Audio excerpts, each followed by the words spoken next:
10 reasons your internet marketing hopes are destined to hit the skids.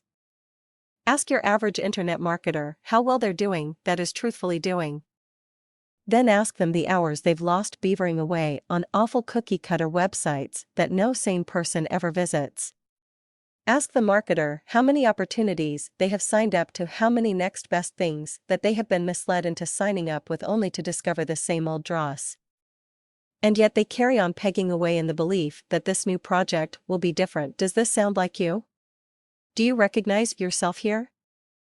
Have you been played for a sucker? It's very likely. If you've been in internet marketing anything more than a few months, you'll most likely have been taken in. It's just plain math. You're sure to have heard of the 80-20 theory, in which 20% of people earn 80% of the money. Well, it's not 80-20 in internet marketing. It's worse than 90:10. Hell, it's not even 95:05. A survey has just found that 1% of all internet marketing professionals take in 99% of the money. Chances are, if you're not in that lucky 1%, it's likely you're among the 95% who never make a nickel in profit or take a loss overall. What about the other 4%? They do rather nicely, certainly well enough to enjoy a luxurious lifestyle. Which number would you like to be? Within the 1%? Pretty unlikely. Seriously unlikely. Don't get me wrong, I'm not saying that it's beyond the bounds of possibility, but the big hitters always seem to stick within their own tight niche, utilizing each other's opt-in lists and building their combined wealth using billion-dollar insider joint ventures. That only leaves the 4%. I'm going to assume that it isn't your plan to lose or make nada. The remaining 4% who regularly make mid-high six-figure incomes. A few of them reach the 7 figures. This is all very doable. Really quite doable indeed. Even I made it.so. What do you do to get there? Well, first be sure that you're not committing any of the following 10 deadly sins of internet marketing. Sin 1. Taking on niches or subjects you really don't care about and certainly don't enjoy. I don't give a hoot if it's something with no competition, or something that could potentially bring you in a good wad of money for one solitary sale. Where you don't like what it is that you're doing, it's unlikely you're going to strike it rich. People will see it in your website, it'll show in your articles, and people will smell a rat. If you don't care, it's doubtful that anyone else is going to care, and where those reading your content don't care, nothing is going to sell. And remember, you hopefully looked into internet marketing to flee from the pedestrian 9-to-5 grind, working on something you disliked for near minimum wage. Why did you abandon that just to do the same in your online business? Sin 2. Setting your goals too high. Right from the off, there's little inherently wrong with dreaming big and ambition. In fact, it's known that without a big dream you may not get anywhere, but in the case of internet marketing, it's best to take little steps. You wouldn't climb Everest and just get up and just start climbing. That wouldn't end well. It's the same in IM. You've got to start small, taking information you enjoy in a niche you care about. Then once that starts to work, you do it again. And again. And yet again. Before you can say, I am profits, you'll be in the funny little mountainside village, still a long way from base camp, but the peak is now right there in front of you. Sin 3. Not planning sufficiently. Going with the old Mount Everest analogy yet again, you're not just going to turn up at its base and climb off up the hill by whichever route grabs your fancy. It's unlikely you'll have only filled your bags with a can of cola and an orange. You will have planned your whole expedition in fine detail. You'll have selected and packed all the equipment that you're going to need and provisions to keep you going for the entire trip. When it comes to internet marketing, this means you'll be going over your goals and coming up with a roadmap to get there one stride at a time. You will appraise your skills, and should you find you're missing any, you'll either add to them and read up on or plan to outsource these tasks. You'll determine any products you'll need, any software and services you'll use, and work out a roadmap. You'll need a general plan, work from that to build a yearly plan, which can be broken down to a monthly plan. After that, weekly and day-at-a-time plans are written when the project is running off the cuff and as you go. Sin 4. Over planning it. There will come a time when it's time to stop planning and take action. It doesn't matter if your route is the most incredibly detailed researched plan that humankind has ever seen, if you don't get round to put your timetable, notepads, and mountains of research down and get going, and if you don't get going, you're never going to have money pouring into your wallet.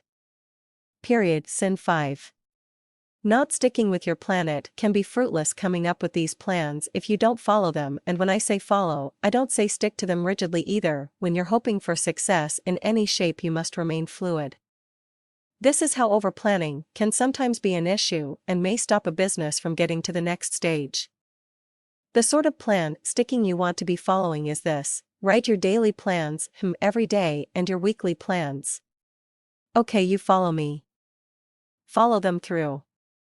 It's those plans you should properly follow, it's these plans you make depending on how your site is going in the real world.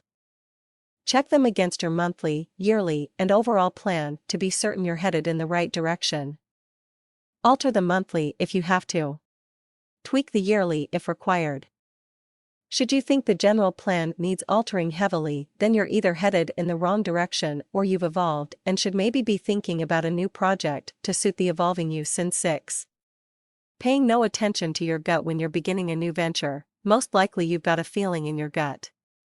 Behind all the emotions of optimism and the euphoria for what is ahead, your gut will be sending you signals. I call this my spidey senses. I loved Spider-Man as a young un. Whenever your spidey sense is saying something's amiss, in 9 out of 10 cases it is not wrong. Save future grief and hear it from the get-go. When you don't, it'll only grumble louder, and the deeper into a venture you go, all the more you'll try your hardest to ignore it. You'll begin sabotaging yourself subliminally anyway. What normally happens is the project may not be as big a success as it could end up, or it'll end up in profit, but you'll miserable. Whichever way, it's not why you're in internet marketing for, I trust. Sin 7.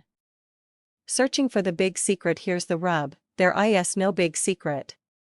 Your gut knows this. Even had there been a big secret, there's no chance it would be given out for $97 or $109 or $4,000. It wouldn't need a free ebook to be given away with it, and it would never be on offer at a special one-time only discounted price. It would be jealously covered up by the little group who knew the secret. Stop wasting your time looking for it, stop throwing away money on courses claiming to share it, and concentrate on growing your IM business. Sin 8. Having very little patience and very little staying power. Growing an internet marketing portfolio will normally take a while. Time to study your niche, your product, or your service. Time to set up your web presence. Time to author your copy. Time to obtain backlinks. Time to rank in the search engines, and time to get traffic to bring in you the turnover. While there are shortcuts and workarounds to each one of these stages, and there are products that can assist, a lot of these need paying for, and a few actually need an investment of time to study how to work properly. Then you may possibly make a mistake. Strike that, you will make a mistake. A site will stop working. One site may not rank, or could just stop ranking with little explanation. Sod's law states that something will always break down somewhere. This is about the time many people quit. They could have slaved away for 4 months and had little return from it. Simply wait. Stick to it. Keep going. Keep working. Sin 9. Not knowing when it's time to quit. The other side of Sin 8. You've picked a flop. The product is dire, or there are no buyers, or your planning was faulty. Maybe people's needs have altered. Maybe your marketplace has gotten saturated. Don't become fixated with this niche. If it's not earning, or has minimal traffic and little has improved in spite of your best efforts for say 6 months, it may be time to get stuck into something with some other project, and you need to have other projects. Don't think you should have to take it down. Leave the website running, it may just take off someday, but you have to stop spending time and cash on it. Drop that baby. Move on. Sin 10. Losing faith in what you can do. Easily the biggest, the most dangerous sin an internet marketer can make. You need to have faith in what you're working on. You need to come out on top of the setbacks and the insurmountable problems. You need to keep going, refining, and tweaking your grand design. You have to know in your heart that this is what you want to do, that internet marketing is your path, and that it absolutely will work out for you. It will probably take many, many months of dedication. It will take some mistakes along the way, but here's the rub: anybody could get into the top 4% of earners. They're not in any way special, have no superhuman abilities, and no secret. They did it. I did it. You can do it too. And you know what? You may even get to the very top.